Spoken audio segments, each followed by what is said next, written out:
चलिए भाई, पिछली क्लास में हमने ऑक्टाहेड्रल के बारे में पढ़ा था। आज हम पढ़ने जा रहे हैं स्क्वायर प्लेनर कॉम्प्लेक्स के बारे में, स्प्लिटिंग। तो हेडिंग क्या आएगा? Square planar splitting. क्या हेडिंग है? Square planar splitting. अब इसको आराम से समझना भाई, रिलैक्स हो गए। स्क्वायर प्लेनर स्प्लिटिंग मैं समझा रहा हूं या वैन विल्क बेथे ने समझाई थी? तो आपका आंसर होगा सर वैन विल्क बेथे ने समझाई थी, मैं नहीं समझा रहा हूं। तो आपके बहुत सारे डाउट तो यहीं खत्म हो गए, क्योंकि उन्होंने जो बोला वो मैं बोल रहा हूं, ना कि मैं अपने मन से बोल रहा हूं। और आपको उनको फॉलो करना पड़ेगा जो उन्होंने बोला है, क्योंकि उनमें जो कमियां होंगी वो आप और मैं दूर नहीं करेंगे। वो कौन दूर करेगा? ए मोटी। कौन दूर करेगा? ए मोटी। कौन दूर करेगा? ए मोटी। आप में और मुझ में इतनी दम नहीं है कि हम उसकी गलतियों को दूर करें। कौन दूर करेगा? ए मोटी। तो यहां पर जो स्क्वायर प्लेनर स्प्लिटिंग आएगी, उन्होंने जैसा जैसा बोला हम उसको वैसा वैसा मानेंगे और पढ़ेंगे। समझ गए बात को? क्लियर? सिंपल है। तब उन्होंने क्या समझाया देखो, उन्होंने कहा कि यार ये ऑक्टाहेड्रल कॉम्प्लेक्स होता है एक।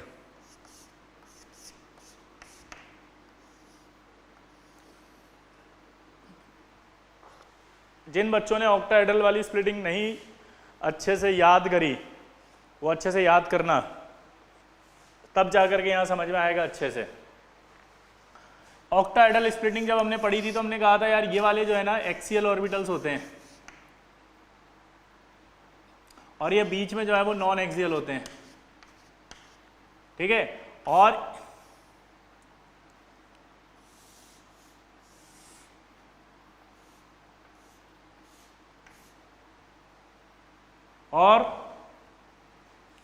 ये 5 ऑर्बिटल होते हैं फ्री मेटल के टाइम के।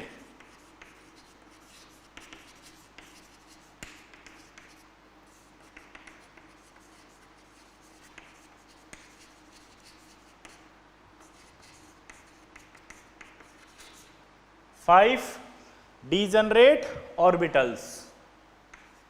क्या बोला जल्दी बताओ? 5 डीजनरेट ऑर्बिटल्स। फिर हमने कहा था कि यार इसके पास आएंगे सिमेट्रिकली।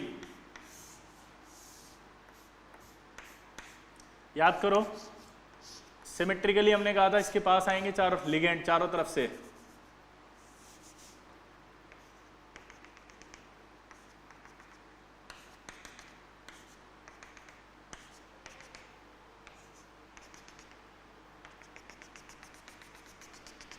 ये तब हमने कहा था कि आपके 5 डी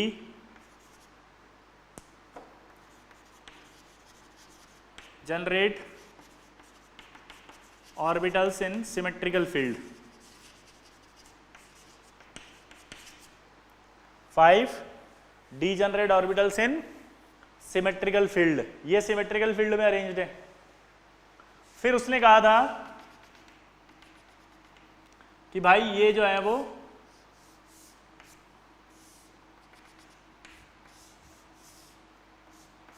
लिगेंड बिल्कुल पास आ जाएगा। ये एकदम पास आ गया था, एकदम पास।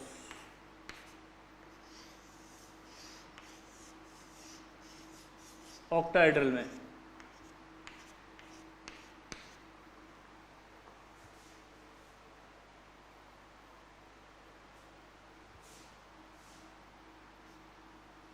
ये इसको धक्का दे रहा था।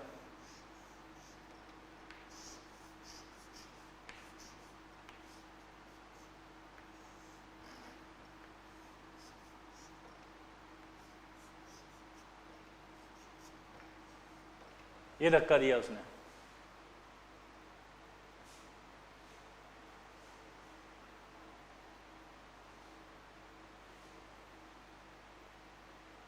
क्लियर? ये ऑक्टाहेड्रल अपन ने पढ़ लिया था। अब उसमें इसने स्क्वायर प्लेनर को समझाया। उसने ये समझाया कि अगर इस ऑक्टाहेड्रल में से 2 लिगेंड में हटा दूं तो स्क्वायर प्लेनर बन जाएगा। आप देखो, अगर आप ऑक्टाहेड्रल की बात करो तो ये ऑक्टाहेड्रल होता है। भैया मैं कुछ नहीं कह रहा हूं, फिर से बोल रहा हूं, उन्होंने जो कहा मैं वो बता रहा हूं कि ऑक्टाहेड्रल होता है, और अगर इस ऑक्टाहेड्रल के अंदर आप ध्यान से देखो, उसने क्या कहा कि 2 लिगेंड में हटा दूं यहां से और यहां से, तो ये क्या बन जाएगा बताओ, स्क्वायर प्लेनर। 3D में देखो, तो सेम उन्होंने यही कहा। अब आप थोड़ा सा दिमाग अपना लगाओ कि अगर मैं यहां से, ये जेड एक्सिस थी ये जेड एक्सिस थी, उसने कहा कि जेड से लिगेंड को हटाना है, जेड से लिगेंड हट रहा है तो जेड पर जो रिपल्शन आ रहा था वो हटने लगेगा, जेड पर रिपल्शन कम होने लगेगा। जेड से लिगेंड को हटाना है तो जेड पे रिपल्शन कम लगेगा लिगेंड का, लेकिन स्क्वायर प्लेनर बनाना है तो एक्स और वाई से लिगेंड पास आ रहा है, एक्स और वाई से लिगेंड पास आ रहा है, तो एक्स और वाई पे तो रिपल्शन ज्यादा लगेगा, एक्स और वाई से पास आ रहा है तो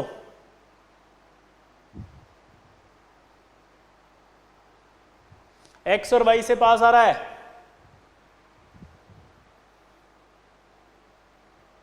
एक्स और वाई से पास आ रहा है, तो एक्स और वाई जो होगा उस लिगेंड का, मतलब एक्स और वाई जो ऑर्बिटल होगा उस पर रिपल्शन बहुत ज्यादा लगेगा, और जेड जो होगा उस पर रिपल्शन घटने लगेगा।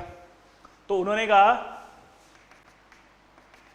कि भाई स्क्वायर प्लेनर बनाना है, तो उन्होंने कहा कि इसका मतलब लिगेंड जो होगा उसको एक्स और वाई से तो पास आना पड़ेगा, ये उन्होंने बोला था, मैं नहीं बोल रहा हूं, और उन्होंने जेड से लिगेंड को हटाना शुरू किया। ये तो आप दिमाग लगाओ, यहां पर मैंने बताया था ये जो ऑर्बिटल थे वो थे d x square minus Y square, और ये थे डी जेड स्क्वायर, ये थे d x y, y z और जेड एक्स। अब आप खुद बताओ कि सिचुएशन क्या बनेगी। सिचुएशन ये बनेगी कि यहां पर जो d x square minus Y square है उससे लिगेंड बिल्कुल पास आ रहे हैं, तो अगर उससे लिगेंड पास आ रहे हैं तो इसका मतलब क्या होगा, जो d x square minus Y square होगा उसकी एनर्जी तो बढ़ेगी, और जो डी जेड स्क्वायर है उसकी एनर्जी कम बढ़ेगी। यहां पर भी एक्स और वाई जो होंगे उसमें एक्स और वाई से आ रहा है लिगेंड पास, तो एक्स वाई जो है उसकी एनर्जी तो बढ़ेगी और इनकी कम बढ़ेगी, ये ऐसे बताया था मैंने आपको। यहां रिपल्शन कम लग रहा है, दो ऑर्बिटल हैं, आराम से समझो। अब यहां पर d x square minus Y square से यानी एक्स और वाई पर लिगेंड पास आएंगे, एक्स और वाई पर लिगेंड अगर पास आएंगे तो इसका मतलब क्या होगा, एक्स और वाई पर रिपल्शन ज्यादा लगेगा तो एक्स और वाई की एनर्जी बढ़ जाएगी। जेड पर रिपल्शन अब कम होना शुरू होगा, क्यों, क्योंकि जेड से लिगेंड को हटा रहे हो, तो जेड की एनर्जी कम होना शुरू हो जाएगी, तो ये जेड की एनर्जी कम होना शुरू हो गई, ये डी जेड स्क्वायर है।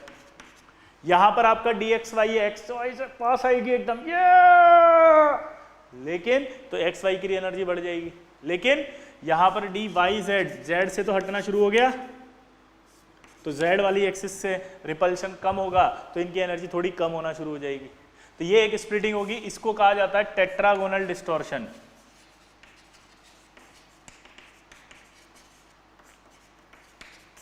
लेकिन क्या ये टेट्रागोनल डिस्टॉर्शन स्क्वायर प्लेनर होता है क्या, नहीं, स्क्वायर प्लेनर तो तब होगा जब पूरी तरह से जेड से गायब हो जाएगा लिगेंड। ये देखो आप, ये दिख तो रहा है ना यहाँ पे, हाँ दिख रहा है वो रहा, ठीक है, यहां से पूरा का पूरा जेड गायब हो जाएगा, जेड गायब होगा यानी कि एक्स और वाई से फिर पास आएंगे, ये एक्स और वाई से फिर पास आएंगे ये, तो ये एक्स और वाई की एनर्जी फिर बढ़ेगी, ठीक है। ये स्प्लिटिंग याद करो, ऑक्टाहेड्रल बताई थी अपन ने, ठीक है, ये फिर बढ़ी, यहां पर एनर्जी फिर घटेगी, यहां पे एनर्जी फिर बढ़ेगी और यहां फिर घटेगी, ये यहां से यहां तक फाइनली स्क्वायर प्लेनर कॉम्प्लेक्स की स्प्लिटिंग कहलाएगी। यहां से यहां तक की फाइनली क्या कहलाएगी, स्क्वायर प्लेनर स्प्लिटिंग, जिसके अंदर ये d x square minus Y square, ये आपका डी एक्स वाई, ये आपका डी जेड स्क्वायर, ये आपका डी एक्स जेड और डी वाई जेड है, वो आपका d x square minus Y square, ये आपका डी एक्स वाई, ये आपका डी जेड स्क्वायर और ये आपका डी एक्स जेड और वाई जेड है, आपका डी एक्स जेड और वाई जेड है, ये आपका डी एक्स जेड और वाई जेड है, टेट्रागोनल आएगा ये।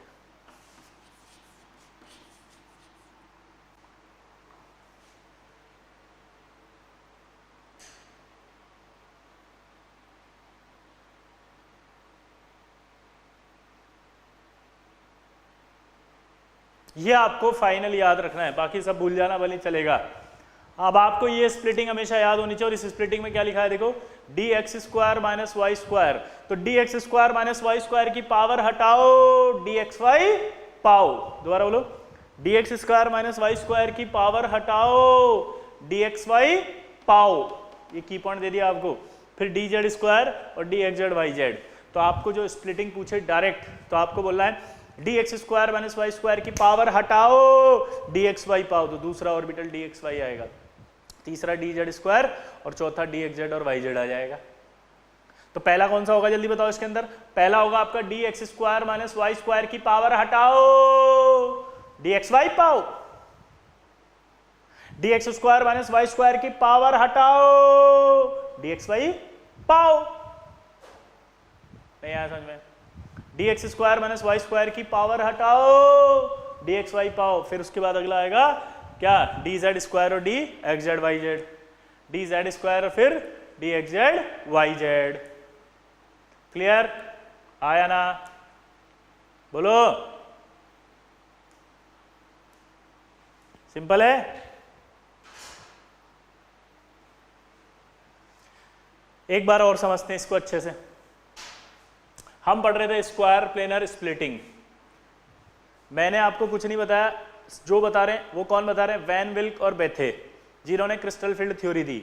उन्होंने क्रिस्टल फील्ड थ्योरी के अंदर एक चीज इंक्लूड की जिसका नाम था स्प्लिटिंग। अब स्प्लिटिंग समझा रहे हैं कि कैसे होती है। तो स्प्लिटिंग उन्होंने ही बताई थी, तो वो जो बोल रहे हैं हमें वो मानना पड़ रहा है, वो हम समझ रहे हैं। उन्होंने कहा यार ऑक्टाहेड्रल ऐसे था, जब पांचों फ्री थे, फिर सिमेट्रिकल फील्ड में लिगेंड आए तो ऐसे हुआ, फिर ऐसे बना। अब इस ऑक्टाहेड्रल को उन्होंने कंटिन्यू किया। क्लियर? उन्होंने कहा कि अगर मैं यहां से लिगेंड हटाना शुरू करूं जेड से, तो जेड से जब इलेक्ट्रॉन हटना शुरू हो जाएगा तो जेड पर रिपल्शन कम हो जाएगा। तो इन दोनों में से जो जेड है उस पर रिपल्शन कम होगा तो जेड नीचे आ जाएगा। लेकिन एक्स और वाई से लिगेंड पास आएंगे, तो अगर एक्स और वाई से लिगेंड पास आएंगे तो क्या होगा? एक्स और वाई पे रिपल्शन ज्यादा आएगा। तो एक्स और वाई पे रिपल्शन ज्यादा आएगा तो इसकी एनर्जी बढ़ेगी, और यहां पर भी एक्स और वाई पे रिपल्शन ज्यादा आएगा तो एनर्जी बढ़ेगी। ये वाई जेड और जेड एक्स नीचे आ जाएंगे। लेकिन ये कहलाती है सिचुएशन अभी टेट्रागोनल डिस्टॉर्शन, जिसमें लिगेंड अभी निकल रहे हैं। लेकिन इस सिचुएशन में अभी स्क्वायर प्लेनर नहीं बना। स्क्वायर प्लेनर बनने के लिए क्या चाहिए? पूरी तरह से लिगेंड जितना मैक्सिमम क्लोज आ सकता है वो क्लोज आएगा और पूरा का पूरा जेड से निकल जाए। यानी कि पूरा का पूरा जेड से निकले तो ये सिचुएशन आएगी। ठीक है? अब जब ये पूरा का पूरा जेड निकल रहा है तो एक्स वाई पास आ रहा है, तो एक्स वाई पे फिर से रिपल्शन बढ़ा, जेड पे फिर रिपल्शन घटा, और यहाँ पर आपका इसकी एनर्जी और बढ़ी एक्स वाई की। तो फाइनल जो ऑर्बिटल का अरेंजमेंट आया वो ये आया। आपको एक डाउट आएगा कि जेड सबसे नीचे क्यों नहीं चला गया? तो जेड पहले से हाई एनर्जी पर था डी वाई जेड और जेड एक्स से, यानी मुकेश अंबानी हो गया और ये आप हो गए। मुकेश अंबानी की संपत्ति कम करते जाए, आपकी बढ़ाते जाए, तब भी मुकेश अंबानी की ज्यादा रहेगी। तो इसकी एनर्जी ऑलरेडी ज्यादा थी, इसलिए वो कम होता गया, लेकिन इनसे कम नहीं हो पाया। ये बात समझ में आई सबको? तो ये आपको फिक्स हो गया कि ये आपकी स्प्लिटिंग है, आपकी स्क्वायर प्लेनर, कोऑर्डिनेशन नंबर 4 में। ठीक? अब आप इसको नोट कर लेना। ठीक? अगली स्प्लिटिंग उसने बताई टेट्राहेड्रल स्प्लिटिंग।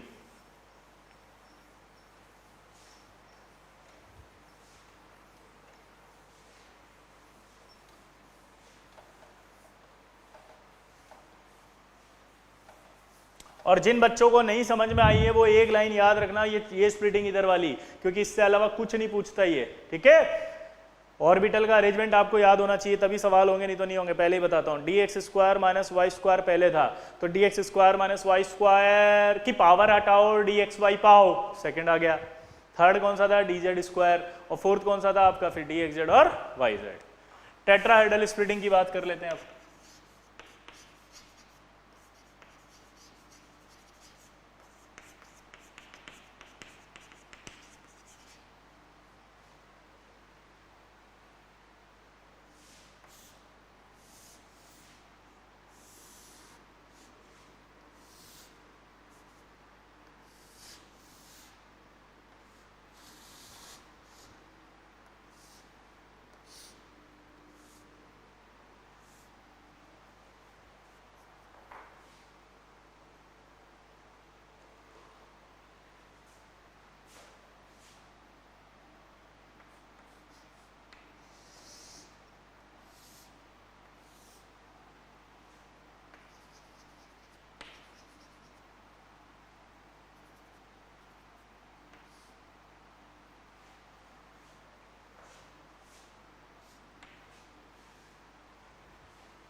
अब देखो, मैं अगर इसके ऑर्बिटल बनाऊं तो ये एक्सिस पे ऑर्बिटल आएगा, एक्सिस पे आएगा, ये एक्सियल ऑर्बिटल एक्सिस पे होंगे, लेकिन जो नॉन एक्सियल होगा वो तो एक्सिस के बीच में ही आएगा। अब इसको समझना मैंने क्या किया, मैंने मतलब उन्होंने क्या किया, उन्होंने कहा कि यार एक क्यूब लिया, क्या लिया उन्होंने, एक क्यूब, और उस क्यूब के अंदर सेंटर में बिठा दिया मेटल को। अब एज्यूम करो आप अपने कमरे को क्यूब, और उसके सेंटर में मेटल को रखो, तो जैसे ही सेंटर में मेटल को रखोगे तो जो एक्सिस होंगी वो सेंटर ऑफ द फेस पे जाएगी सीधे। देखो फील करो, सेंटर ऑफ फेस पे जाएगी सीधा, सेंटर ऑफ फेस। ये 3D में उठा हुआ है, ऐसे छत है ये आपकी छत है, तो सेंटर ऑफ फेस जाएगा ऐसे, बिल्कुल सेंटर में आएगा ये। तो ये जो एक्सिस है इस पे आ रही है, तो ऑर्बिटल जो होगा वो एक्सिस पे आएगा सीधा, ये इस वाली दीवार पे जाएगा जो साइड में आपकी दीवार दिख रही है, एक्सिस, इधर वाला एक्सिस, नीचे एक्सिस। क्लियर? तो जो ऑर्बिटल्स होंगे एक्सियल वो इस तरह से अरेंज होंगे। अब बात आई नॉन एक्सियल ऑर्बिटल्स की। नॉन एक्सियल ऑर्बिटल कहां अरेंज होंगे बताओ? तो नॉन एक्सियल ऑर्बिटल अरेंज होंगे बिल्कुल एक्सिस के बीच में, यहां पे। अब मैंने आपको कहा था इसको छत मानना है, तो ये भी आपकी छत ही है एक तरह से, यूं उठी हुई है बाहर, ये आपकी छत है ऐसे, और ये छत के कोने ऐसे उठे हुए हैं बाहर। ठीक है? तो ये वाला जो ऑर्बिटल है वो सेंटर ऑफ एज पर है, ये सेंटर ऑफ फेस पर है, और ये कहाँ है, ये देखो ये उठी हुई दीवार है ऐसे, तो ये ऑर्बिटल यहाँ बीच में आएगा, सेंटर ऑफ एज। तो नोट करके लिखना है यहाँ पे कि क्यूब में जो मेटल है उस मेटल के जो एक्सियल ऑर्बिटल है वो है सेंटर ऑफ फेस पर। देखो एक्सियल ऑर्बिटल कहाँ है, सेंटर ऑफ फेस, और जो नॉन एक्सियल ऑर्बिटल है वो कहाँ है, सेंटर ऑफ एज। ये एजिस पर है, ये ऐसे नहीं है कि डायरेक्ट यहां टकरा रहा है इस कोने पे, नहीं, ये 3D में है, तो ये 3D में उठा हुआ है, तो ये orbital centre of as per आएगा ऐसे।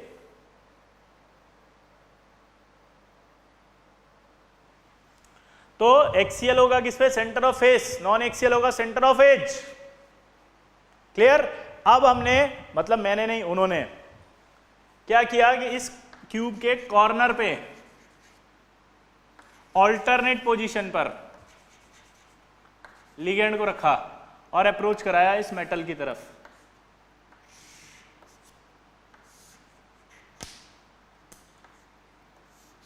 तो आप देखो इसको ऐसा लग रहा है डायरेक्ट हिट कर रहा है, लेकिन ये डायरेक्ट हिट नहीं कर रहा होगा, ये ऐसे होगा, तो ये यहां पर है ये लिगेंड, और ये जो है यहां बीच में होगा। ये हम बोल सकते हैं कि ये अंगूठा जो दिख रहा है आपको, ये यहां लिगेंड है अंगूठे पे, और ये ऑर्बिटल है, तो इस अंगूठे और ऑर्बिटल के बीच में गैप बहुत कम है, कम होने की वजह से वो इसको रिपल्शन ज्यादा करेगा।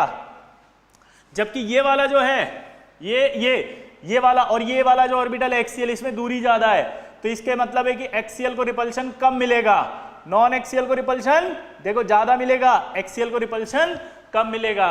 यानी कि जब ये लिगेंड अप्रोच करेंगे, तो अभी इनिशियली क्या था, 5 डिजेनरेट ऑर्बिटल थे,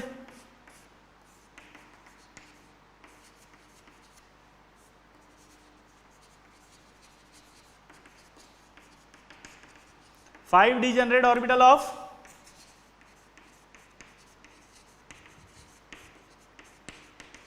free metal cation.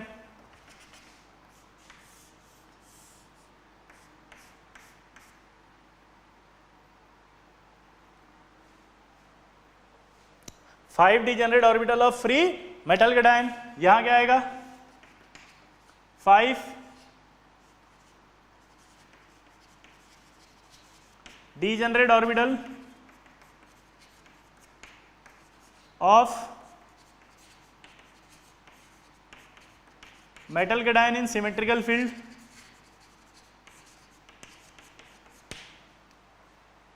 Symmetrical field, लेकिन अब जो रिपल्शन आएगा उस रिपल्शन को समझा जाएगा। अब रिपल्शन आएगा किस में, देखना पड़ेगा आपको, रिपल्शन ज्यादा किस में आएगा, नॉन एक्सियल में। नॉन एक्सियल में रिपल्शन आएगा तो नॉन एक्सियल जो होंगे उनकी एनर्जी बढ़ जाएगी। क्या बोला जल्दी बताओ, नॉन एक्सियल में आएगा अब रिपल्शन तो नॉन एक्सियल की एनर्जी बढ़ जाएगी। ये हमेशा याद रखना, ये इससे थोड़े से ऊपर होते हैं, ये मैंने बता दिया था पहले, है ना। नॉन एक्सियल की एनर्जी बढ़ जाएगी, ये आपका बेरी सेंटर कहलाएगा, पहले भी बता चुका हूं। और ये आपके 5 ऑर्बिटल कौन से होंगे, DXY वाई जेड और डी जेड एक्स, ये कौन से होंगे? D x square minus Y square और डी जेड स्क्वायर। यहां से यहां तक जो है वो ये जो गैप होगा वो होगा डेल्टा टी। ये क्या होगा? Delta T. और ये जो गैप होगा इस डेल्टा टी में अगर आप इनको देखो, आपको निकालना आना चाहिए ये आपका 0.6 डेल्टा टी आएगा और ये आपका प्लस 0.4 डेल्टा टी आएगा। ठीक है। ऑक्टाहेड्रल में अगर आपसे पूछता तो ऑक्टाहेड्रल में ये दो होते हैं ऐसे और तीन नीचे होते हैं, ये बेरी सेंटर होता है, ये आपका डेल्टा ओ होता है। अगर ये आपसे पूछता ऑक्टाहेड्रल में बताओ बेरी सेंटर से ये कितना, तो ये आप लिखते 3 है ना, ये लिखते माइनस 0.4 डेलो और ये लिखते हैं आपका प्लस 0.6 डेलो। कैसे लिखते हैं वो मैं बताता हूँ, रिलैक्स होके सुनना। बेरी सेंटर पर एनर्जी को जीरो बोला जाता है। पहले ये समझ लो कि ये स्प्लिटिंग हुई तो ये टेट्राहेड्रल क्यों कहलाई? ये टेट्राहेड्रल इसलिए कहलाई क्योंकि अगर आप इसको ध्यान से देखो और इन लिगेंड के अप्रोच को मिला दो तो आपको ये अरेंजमेंट कैसा दिख रहा है? देखो ध्यान से, टेट्राहेड्रल अरेंजमेंट। ये अरेंजमेंट को मिला दिया तो कैसा दिख रहा है? ये टेट्राहेड्रल अरेंजमेंट। इसलिए इसका नाम पड़ गया टेट्राहेड्रल स्प्लिटिंग। टेट्राहेड्रल अरेंजमेंट है इसलिए नाम क्या पड़ गया इसका? Tetrahedral splitting. क्या नाम पड़ गया? Tetrahedral splitting. क्या नाम पड़ गया? Tetrahedral splitting. क्या नाम पड़ गया? Tetrahedral splitting. क्या नाम पड़ गया? Tetrahedral splitting. तो ये टेट्राहेड्रल स्प्लिटिंग हो गई।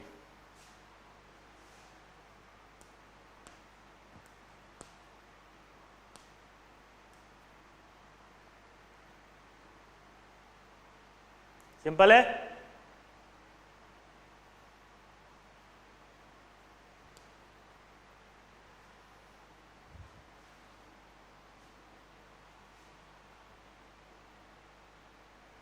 अब मैं जो कह रहा था कि बेरी सेंटर पर यहां पर आपका जीरो दिखाई दे रहा है ये, तो ये बेरी सेंटर पर जो जीरो दिख रहा है वो कैसे है जरा देखना। अगर मैं यहां इलेक्ट्रॉन भरता हूं तो कितने इलेक्ट्रॉन भरे जाएंगे? 4। 4 को इंटू करो 6 से, कितना हुआ? 24, यानी कि माइनस 2.4। यहां कितने भरे जाएंगे? 6। 6 को 4 से करो, कितना हुआ? 24। ये कितना आया? प्लस 2.4। तो प्लस 2.4 और माइनस 2.4 करोगे तो कितना आएगा? 0। तो यहाँ बेरी सेंटर पर 0 है। अगर आप यहाँ देखो तो यहाँ पर भी वही हुआ, 2 2 4 तो 6 भरोगे, 6 इंटू 4 करो, कितना हुआ? माइनस 2.4। ऊपर करो, 2 और 2 4 भरोगे, 4 को 6 से मल्टीप्लाई करा तो कितना हुआ? 4 को 6 से मल्टीप्लाई किया तो कितना हुआ? प्लस 2.4। तो फिर से 0 आ गया बेरी सेंटर पे। अब ऑक्टाहेड्रल और टेट्राहेड्रल को आप ध्यान से देखो तो आप याद करने में कोई दिक्कत नहीं होगी आपको कि जब इस बेरी सेंटर से नीचे लिखते हैं तो यहाँ देखो आप 1 2 3 ऑर्बिटल है। अगर ये ज़्यादा है तो ये कम आएगी वैल्यू, यानी 0.4। ऊपर वाले कम है तो ये वैल्यू क्या आएगी? ज़्यादा। टेट्राहेड्रल में उल्टा हो रहा था, नीचे 2 है, ये कम है तो वैल्यू ज़्यादा आएगी 6, वो ज़्यादा है तो वैल्यू कम आएगी 0.4।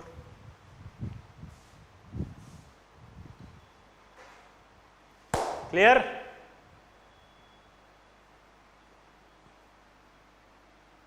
हाँ या ना? क्लियर?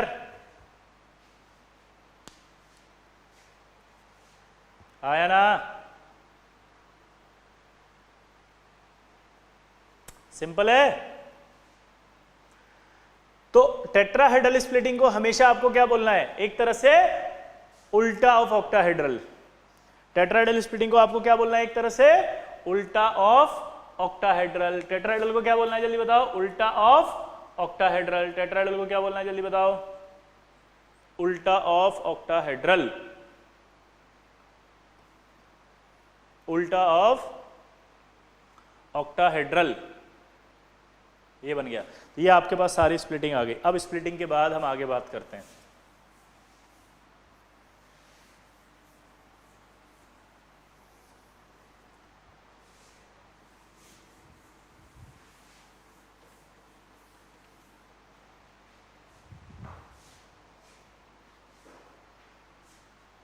अब हमारे पास अगर स्ट्रॉन्ग फील्ड लिगेंड आ जाए, कोऑर्डिनेशन नंबर 4 की बात करते हैं, तो सबसे पहले आपने देखा होगा जब मैंने स्क्वायर प्लेनर स्प्लिटिंग बनाई थी तो वो वहां से यहां तक बनी थी और ऑक्टाहेड्रल उसके बीच में आई थी तो इतनी सी थी। तो रिलेशन अगर हम बात करें तो सबसे ज़्यादा स्प्लिटिंग स्क्वायर प्लेनर होती है, फिर ऑक्टाहेड्रल होती है और फिर टेट्राहेड्रल होती है। ये आपको याद रखने पड़ेंगे कि डेल्टा टेट्राहेड्रल होता है 4/9 इंटू डेल ओ। जरा देखो सही है क्या रिलेशन, ठीक है। और अगर आपसे पूछा जाए डेल एस पी, तो डेल एस पी बराबर होता है 1.3 डेल ओ। क्लियर? ये रिलेशन आपको याद रखना है। अब हम बात करते हैं कोऑर्डिनेशन नंबर 4। ये तो एक्सपेरिमेंटल है रिलेशन, है ना बेटा।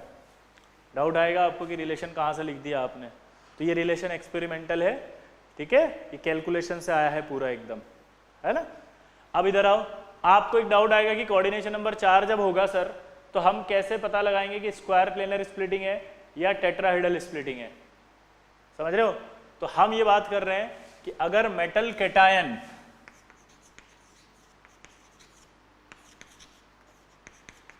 यहां पर मैं स्ट्रेस दूंगा कैटायन पर, metal cation 4 strong field ligand रखे तो स्क्वायर प्लेनर स्प्लिटिंग होगी।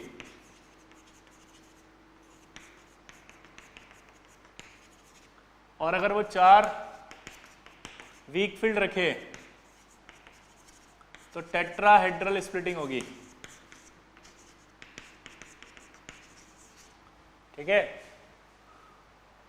But only for first transition series. ये सिर्फ एप्लीकेबल है फर्स्ट ट्रांजिशन सीरीज, इसमें एक्सक्लूड करना है D10 configuration, second transition series और थर्ड ट्रांजिशन सीरीज। ये एक्सक्लूडेड फॉर्म रहेगी इसमें, तब आपको ये वैलिड होगा की पॉइंट। ये मैंने आपके लिए की पॉइंट बना दिया कि अगर 4 मेटल कैटायन, पहले तो कैटायन होना चाहिए, मेटल कैटायन हो, 4 कोऑर्डिनेशन हो और 4 स्ट्रॉन्ग फील्ड हो तो सीधा स्क्वायर प्लेनर, और 4 वीक फील्ड हो तो सीधा आपका टेट्राहेड्रल। लेकिन फर्स्ट ट्रांजिशन सीरीज की बात हो रही है, सेकेंड ट्रांजिशन सीरीज और थर्ड ट्रांजिशन सीरीज में ऐसा नहीं होगा। वो सब मैं आपको आगे बता दूंगा धीरे धीरे। D10 कॉन्फ़िगरेशन होगा तब भी ऐसा कुछ नहीं होगा। क्यों नहीं होगा? सोचो, साला D10 आ गया तो D तो पूरा ही भर गया, तो हाइब्रिडाइजेशन तो एक ही आएगा, sp3 टेट्राहेड्रल। अबे D अगर पूरा भरा हुआ है तो हाइब्रिडाइजेशन एक ही आएगा ना, 4 ऑर्बिटल चाहिए होंगे तो 1 s और 3 p तो sp3। मैं अभी धीरे धीरे बताऊंगा आपको, ठीक है। तो ये आपने की पॉइंट लिख दिया आपका, और इसको अभी आपने लर्न कर लिया। इसको अब हम सीखेंगे कि ये क्या लिखा है। अभी मैंने सिखाया नहीं है, तो आप टेंशन में मत आना, स्ट्रेस मत लेना, डर मत जाना, घबरा मत जाना कि ये क्या लिख दिया। अभी समझाएंगे इसको कि ये क्या लिखा है। अभी तो आपने इसको दिमाग में बिठाया क्या कि अगर मेटल कैटायन हो, कोऑर्डिनेशन नंबर 4 हो, स्क्वायर 4 हो, स्ट्रॉन्ग फील्ड लिगेंड हो तो स्क्वायर प्लेनर स्प्लिटिंग बोलनी है, और अगर 4 हो वीक तो टेट्राहेड्रल बोलनी है। लेकिन ये तभी बोलना है जब किसी भी मेटल में D10 कॉन्फ़िगरेशन ना हो और वो सेकंड या थर्ड ट्रांजिशन सीरीज का ना हो, फर्स्ट ट्रांजिशन सीरीज का होना चाहिए, ठीक। अब हम बात करते हैं स्ट्रॉन्ग फील्ड लिगेंड आ गया सपोज, और यहाँ आ गया आपका WFL। तो स्ट्रॉन्ग फील्ड लिगेंड जब भी आएगा तो डेल SP हमेशा ज़्यादा होगा P से, पेयरिंग एनर्जी।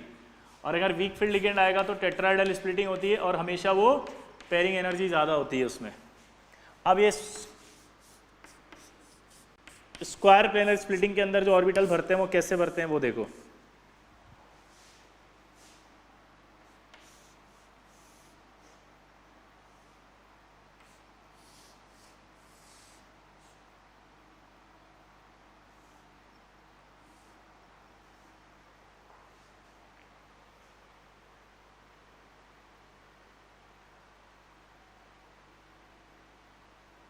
ये स्प्लिटिंग होती है, हाँ या ना? क्लियर? तो ये आपका डेल SP होगा P, ये आपका डेल्टा T होगा P से ज्यादा। अब इसमें इलेक्ट्रॉन भरना सीखना 1 से 10। अभी मैंने कहा था स्क्वायर प्लेनर स्प्लिटिंग सबसे ज़्यादा होती है, फिर ऑक्टाहेड्रल होती है, फिर टेट्राहेड्रल होती है, यानी कि टेट्राहेड्रल स्प्लिटिंग वीक फील्ड वाली हो गई और स्ट्रॉन्ग फील्ड वाली स्क्वायर प्लेनर स्प्लिटिंग हो गई। तो ये क्लियर हो गया अब आपके पास कि अगर स्ट्रॉन्ग फील्ड आ गए 4 तो स्क्वायर प्लेनर स्प्लिटिंग है और टेट्राहेड्रल हो गया वीक फील्ड आ गया। तो अब इलेक्ट्रॉन भरना सीखना पड़ेगा इसमें। अगर आप इलेक्ट्रॉन भरना सीखेंगे तो यहाँ क्या आएगा 1, यहाँ भी भरो 1, 2 इलेक्ट्रॉन भरने तो 2, यहाँ भी भरोगे तो 2, तीसरा भरो इलेक्ट्रॉन 3, लेकिन वहाँ जो तीसरा आएगा वो ऊपर आएगा। अब दिमाग लगाओ, जब मैंने 2 इलेक्ट्रॉन भरे तो अनपेड इलेक्ट्रॉन दोनों में बराबर थे 2-2, यहाँ भी बराबर थे 2-2, तो हाई स्पिन लो स्पिन कॉम्प्लेक्स नहीं होगा। कोऑर्डिनेशन नंबर 4 में अगर D1 कॉन्फ़िगरेशन आ गया, D2 कॉन्फ़िगरेशन आ गया तो उस कंडीशन में वो D1 कॉन्फ़िगरेशन आ गया, D2 कॉन्फ़िगरेशन आ गया तो उस कंडीशन में वो हाई स्पिन कॉम्प्लेक्स या लो स्पिन कॉम्प्लेक्स नहीं होगा। कोऑर्डिनेशन नंबर 4 वो 6 में बताया था, ऑक्टाहेड्रल में बताया था वहां पे, ठीक है। अब लेकिन अगर D3 आ गया तो D3 में आते ही देखो यहाँ एक अनपेड इलेक्ट्रॉन है, यहाँ 3 अनपेड इलेक्ट्रॉन है। D3 में वीक फील्ड आ गया तो हाई स्पिन और अगर स्ट्रॉन्ग फील्ड आ गया तो लो स्पिन। अगला इलेक्ट्रॉन भरो D4, ये भर दिया। यहां 0 अनपेड है, यहां 4 अनपेड है, ये क्या हो गया हाई स्पिन, ये क्या हो गया लो स्पिन। एक ये हाई स्पिन, ये लो स्पिन। अगला इलेक्ट्रॉन फिर इसमें भरेंगे, यहां जाएगा हाई स्पिन लो स्पिन। अगला इसमें भरेंगे हाई, कितने हो गए 2 2 4 2 6 7, 2 3 4 5 6 7, इसमें भरेंगे, ये लो स्पिन वो हाई स्पिन। 8 यहाँ आएगा, उसमें 8 वहाँ आएगा, वो हाई स्पिन ये लो स्पिन। D9 ऐसे आएगा, या पहले 8 तक देखो। तो अपन ने क्या पढ़ा कि अगर D1 to D2 है तो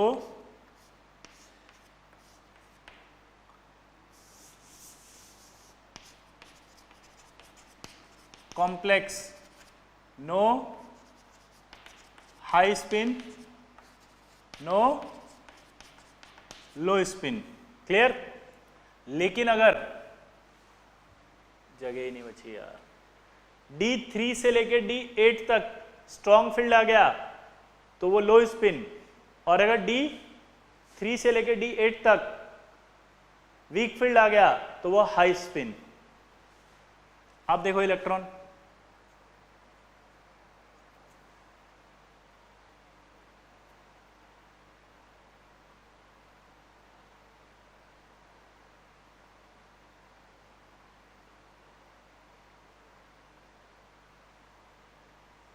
D9 भरो, एक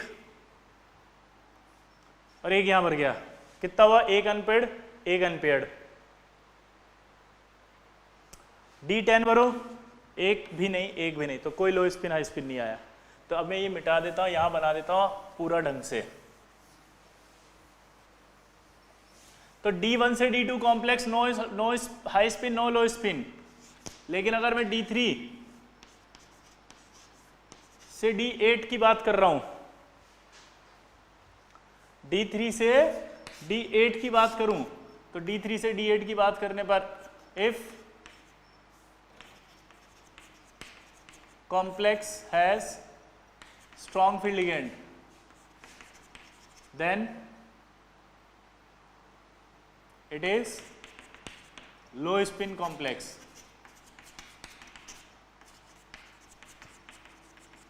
और यहाँ if complex has WFL then it is high spin complex, ठीक है। और यहां पर फिर से वही लिखेंगे D9 to D10 अगर आया तो कोई लो स्पिन हाई स्पिन नहीं है। D9 से D10 आया तो कोई लो स्पिन हाई स्पिन नहीं है। तो ये पूरा का पूरा स्क्वायर प्लेनर या और टेट्राहेड्रल यानी कि कोऑर्डिनेशन नंबर 4 के लिए मैंने हाई स्पिन और लो स्पिन देखना सिखा दिया। नोट करो इसको फटाफट, चलो।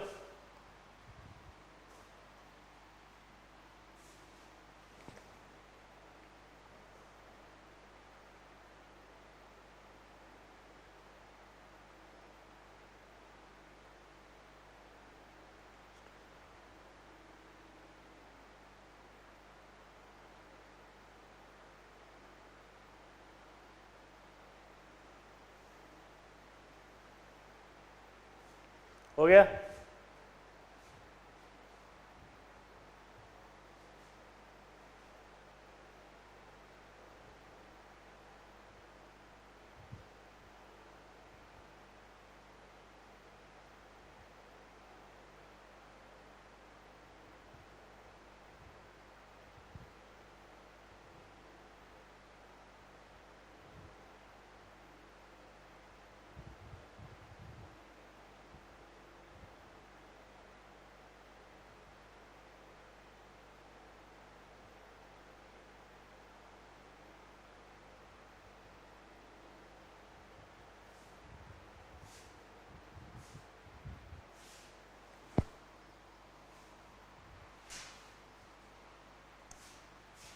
क्लियर?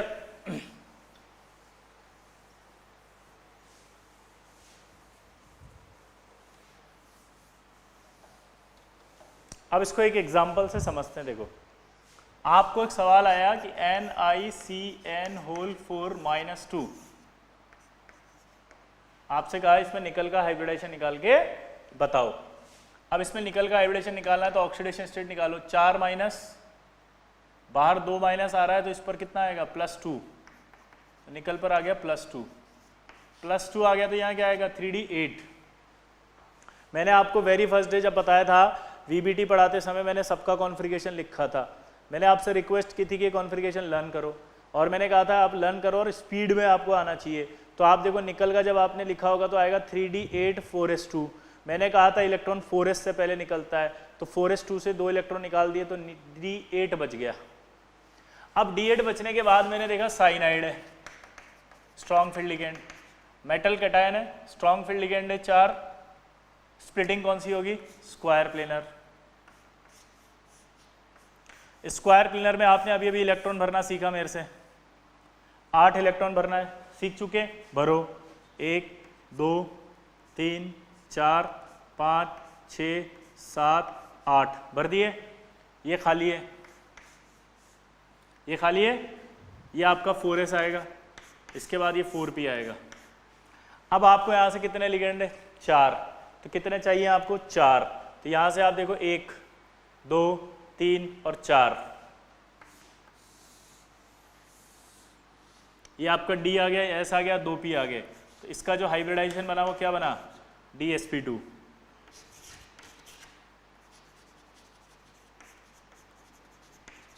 स्क्वायर प्लेनर क्या बना? ये DsP2 स्क्वायर प्लेनर। ठीक है, अब डायामैग्नेटिक है कि नहीं है? डायामैग्नेटिक। म्यू इसका 0 आया नहीं आया? 0। ये अंदर वाला D पार्टिसिपेट कर रहा है। हमने सीखा था जब अंदर वाला पार्टिसिपेट करे तो उसे क्या बोलते हैं? Inner orbital complex. Inner orbital complex.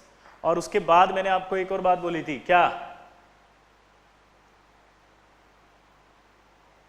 क्या बात बोली थी? बताओ। Inner orbital complex. और ये हाई स्पिन है कि लो स्पिन है देख के बताओ।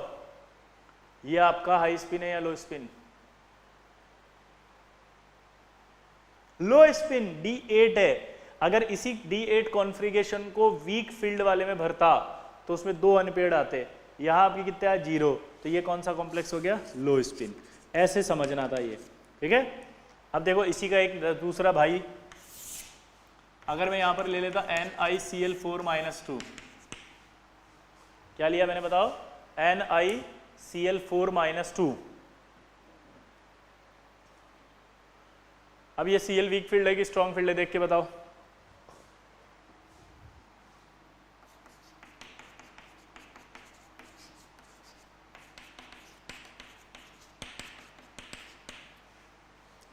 Cl माइनस क्या है बताओ? Strong field ligand, Cl minus क्या है, स्ट्रॉन्ग फील्ड लिगेंड। तो अगर ये स्ट्रॉन्ग फील्ड लिगेंड है तो अब इसकी स्प्लिटिंग टेट्राहेड्रल होगी। टेट्राहेड्रल में बताया था 3 डब्बे ऊपर हैं, बताया था कि 2 डब्बे नीचे हैं, 3 डब्बे ऊपर हैं और 2 डब्बे नीचे हैं। अब इलेक्ट्रॉन भरना सिखाया था, 8 इसमें भरो, 1 2 3 4 5 6 7 और 8।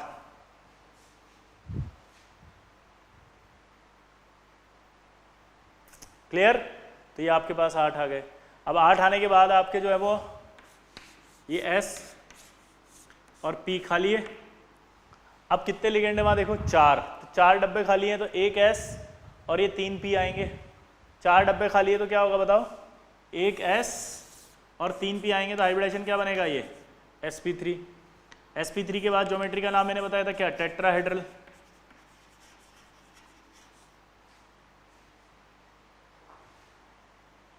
sp3 और टेट्राहेड्रल, तो sp3 और टेट्राहेड्रल के बाद अब क्या आएगा,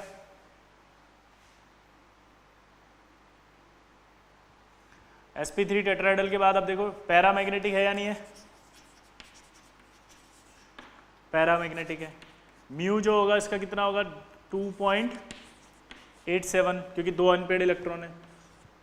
अब यहां एक इंपॉर्टेंट बात है, आउटर ऑर्बिटल कॉम्प्लेक्स ये नहीं होगा क्योंकि इसमें डी नहीं आ रहा है। आप में बहुत बड़ी दिक्कत आएगी, ये कॉम्प्लेक्स इनर ऑर्बिटल है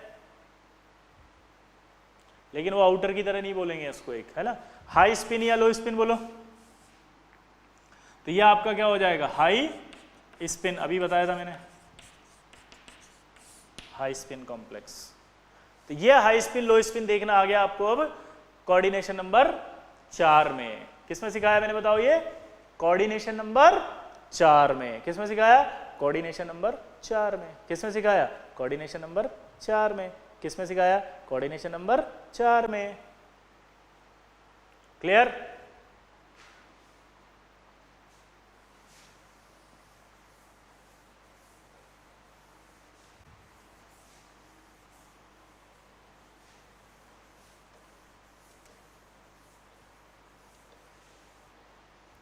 अब अगला एक मॉलिक्यूल दे दिया उसने,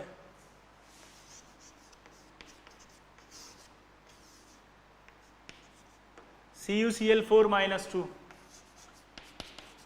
इसमें कॉपर पर +2 चार्ज आएगा और ये D9 आएगा। अब ये वीक फील्ड है तो ये ऐसे आएगा, इसमें इलेक्ट्रॉन भरेंगे तो 1 2 3 4 5 6 7 8 और ये 9 ऐसे भरेंगे। कोई डाउट किसी को? देखो यहाँ ध्यान से, यहाँ पर आप देखो CuCl4-2 है, कॉपर पर +2 चार्ज है, D9 कॉन्फ़िगरेशन है, D9 आएगा तो क्या आएगा, D9। वीक फील्ड है, वीक फील्ड है तो टेट्राहेड्रल स्प्लिटिंग आएगी, टेट्राहेड्रल स्प्लिटिंग आ गई है।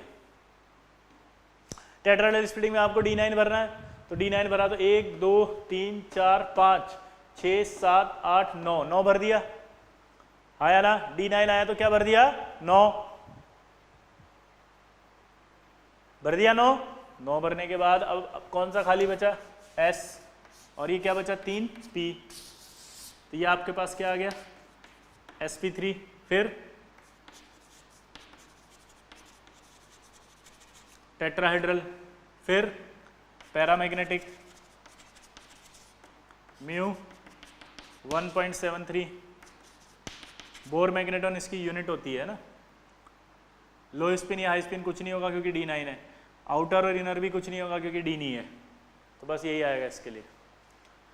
अब ये आपको आ गया, क्लियर सबको, हाँ या ना?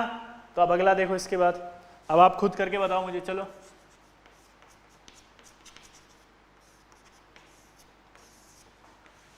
इसको बोलते हैं स्विट्जर सॉल्ट, और ये होता है डीप ब्लू कलर का।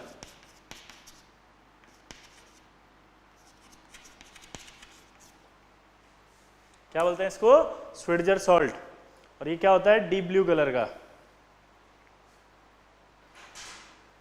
चलो बताओ इसका हाइब्रिडेशन निकाल के फटाफट।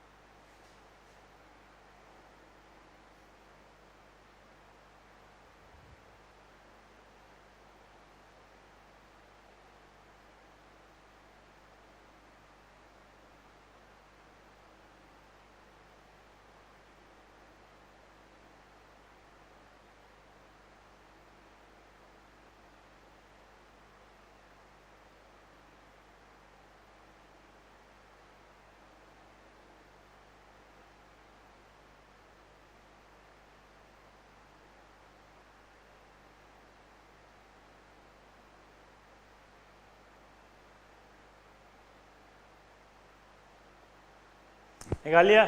चलो ट्राई करते हैं। कॉपर +2 3d9 है, लेकिन अमोनिया स्ट्रॉन्ग फील्ड है, तो ये क्या करेगा?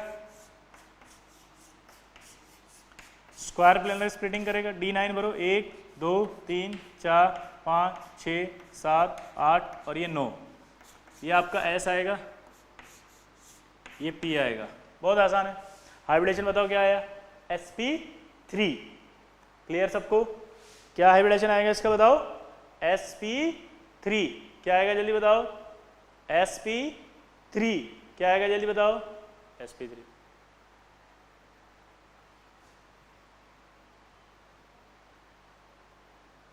वीक फील्ड का भी sp3, स्ट्रॉन्ग फील्ड का भी sp3। अभी अभी आपने की पॉइंट लिखवाया था कि फर्स्ट ट्रांजिशन सीरीज जब आएगा 4 स्ट्रॉन्ग फील्ड लिगेंड आएगा तो उसका dsp2 ही आएगा, उसमें स्क्वायर प्लेनर स्प्लिटिंग ही आएगा। तो इसका मतलब आपके द्वारा बताया गया की पॉइंट गलत हो जाएगा।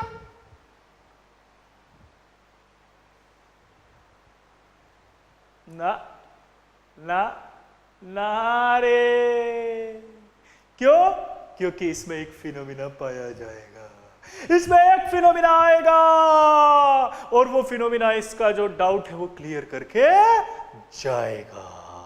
इसमें एक फिनोमिना आएगा जो सारे डाउट्स को क्लियर करके चला जाएगा और उस फिनोमिना को ट्रांसफरेंस कहा जाएगा, जो शायद आपके दिमाग से आउट हो जाएगा। यहां ट्रांसफरेंस होगा। ट्रांसफरेंस की कंडीशन आपको याद होगी, ओनली वन अनपेयर्ड इलेक्ट्रॉन है, स्ट्रॉन्ग फील्ड लिगेंड है, और अगर ये ट्रांसफर हो गया तो possibility of inner orbital complex भी तो है रे, possibility of inner orbital complex भी तो है रे।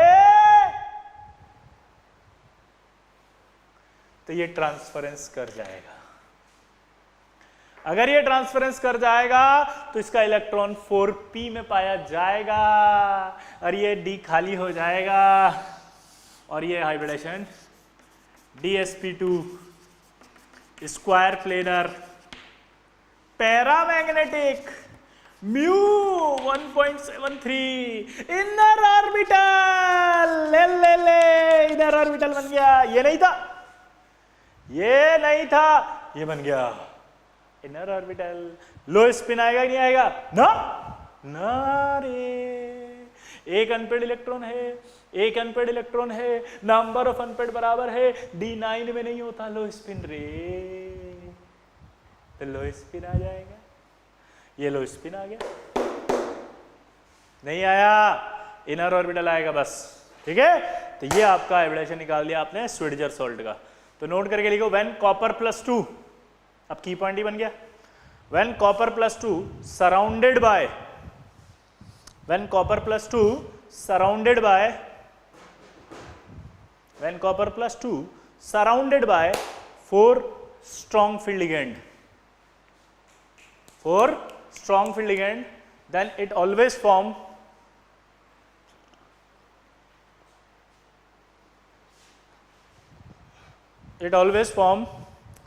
inner orbital complex compound, always form inner orbital complex compound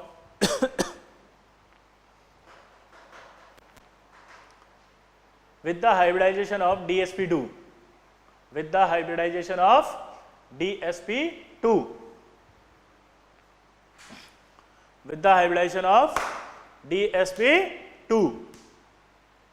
In such type of complex compound, in such type of complex compound, unpaired electron present in such type of complex compound, unpaired electron present in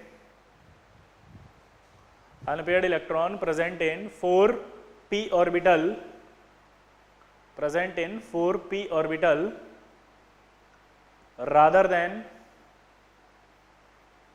4p orbital rather than 3d orbital.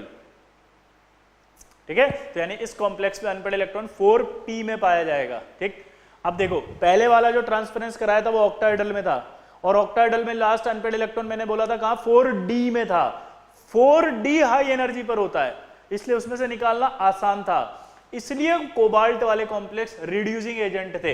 ये नहीं होगा ज्यादा, क्योंकि ये 4p में है। 4p इतना high नहीं होता जितना 4d होता है। तो ये स्टेटमेंट यहां नहीं वैलिड होगा कि ये रिड्यूसिंग एजेंट होगा, वहां वैलिड होगा कि वो रिड्यूसिंग एजेंट होगा, क्योंकि उसका इलेक्ट्रॉन 4d में है। क्लियर है भैया? ए भैया सानिध्य समझ में आ रहा है? ओ सहजप्रीत सिंह ओ चक दे फट्टे ना बोले गिल्ली ओ बल्ले बल्ले सवेरे जलंधर सामने दिल्ली, सच बोल पक्का?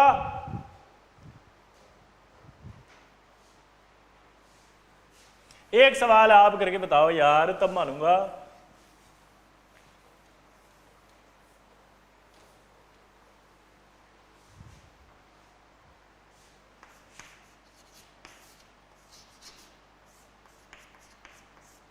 अब तो मुझे लगा देख के बता दोगे, ओए चकदे फट्टे कर दोगे, ओए जय बिहार। चलो बताओ।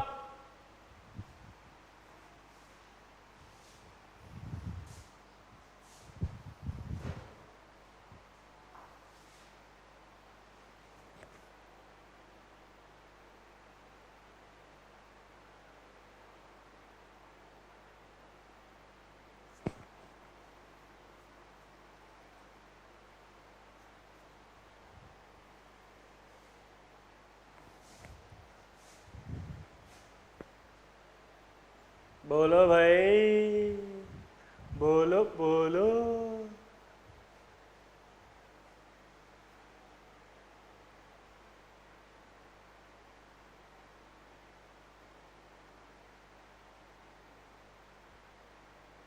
चलो निकाल लिया, बहुत आसान है ये तो। Oh my God, oxidation state निकालना पड़ेगा पहले। जरा निकालो तो इसका ऑक्सीडेशन स्टेट। 3 तो पोटेशियम पर है तो 3, कॉपर का निकालना है तो x, साइनाइड का निकालना है तो -1 और यहाँ टोटल 0, तो x बराबर आया +1। तो इसका मतलब इसमें कॉपर पर +1 है। ओ माय गॉड, कॉपर पर +1 है तो D10 आएगा। ओ शिट, अगर ये D10 आएगा तो ये तो D पूरा भर जाएगा। ओ माय गॉड, ये तो गलत हो जाएगा आपसे। आप में से जिन बच्चों ने इसका DsP2 लिखा था वो सब गलत हो जाएगा, क्योंकि ये D भरा हुआ है। अगर ये D पूरा भरा हुआ है तो ये हाइब्रिडाइजेशन में नहीं जाएगा। अगर ये D भरा हुआ है तो ये हाइब्रिडाइजेशन में नहीं जाएगा। अगर ये D भरा हुआ है तो ये हाइब्रिडाइजेशन में नहीं जाएगा। तो इसका मतलब हाइब्रिडाइजेशन sp3 आएगा। sp3 टेट्राहेड्रल sp3 टेट्राहेड्रल, फिर बोलो डायामैग्नेटिक और म्यू 0। ठीक है, आया ना? ना लो स्पिन होगा ना आपका इनर ऑर्बिटल कॉम्प्लेक्स होगा, सिंपल आएगा। D10 तो मैंने जब वहां लिखा था तो यही लिखा था कि D10 पर वो कंडीशन नहीं अप्लाई होती, क्योंकि D10 अगर आ गया तो ऑलवेज sp3 होगा, चाहे दुनिया की कोई भी ताकत आ जाए। तो हम की पॉइंट एक और बना रहे हैं, नोट कि इफ मेटल कैटायन और atom has D10 configuration in complex, then it has always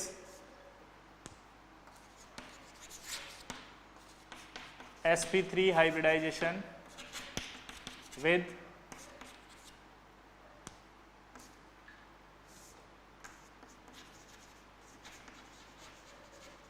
tetrahedral structure. की पॉइंट लिखो ये, यानी कि अभी भी साला D10 आ जाए, चाहे वो मेटल कैटायन में हो चाहे वो एटम में हो, D10 आ गया तो साला sp3 होगा। बे दुनिया का कोई ताकत तुम्हारा गलत नहीं करवा सकता। क्या बोला? D10 हो गया तो ऑलवेज क्या होगा? sp3, कोई गलत नहीं कराएगा। ठीक है, नोट करो इसको, ये संभल के चलना इससे। ये आपका है ना हर बार गलत कराता है बेटा, इसको अच्छे से आप दिमाग में फिट रखना कि साइनाइड आ रहा है, कुछ भी आ रहा है, D10 आ रहा है। ये स्ट्रॉन्ग फील्ड के लफड़े में मत फंसना। फिर से कह रहा हूँ D10 है, D10 है तो कोई भी लिगेंड हो भले ही से, इररेस्पेक्टिव नेचर ऑफ लिगेंड, यहाँ भी एक लाइन लिखना, irrespective nature of ligand, always लिख दिया वैसे तो मैंने, irrespective nature of ligand, irrespective nature of ligand. Clear? Note करो इसको।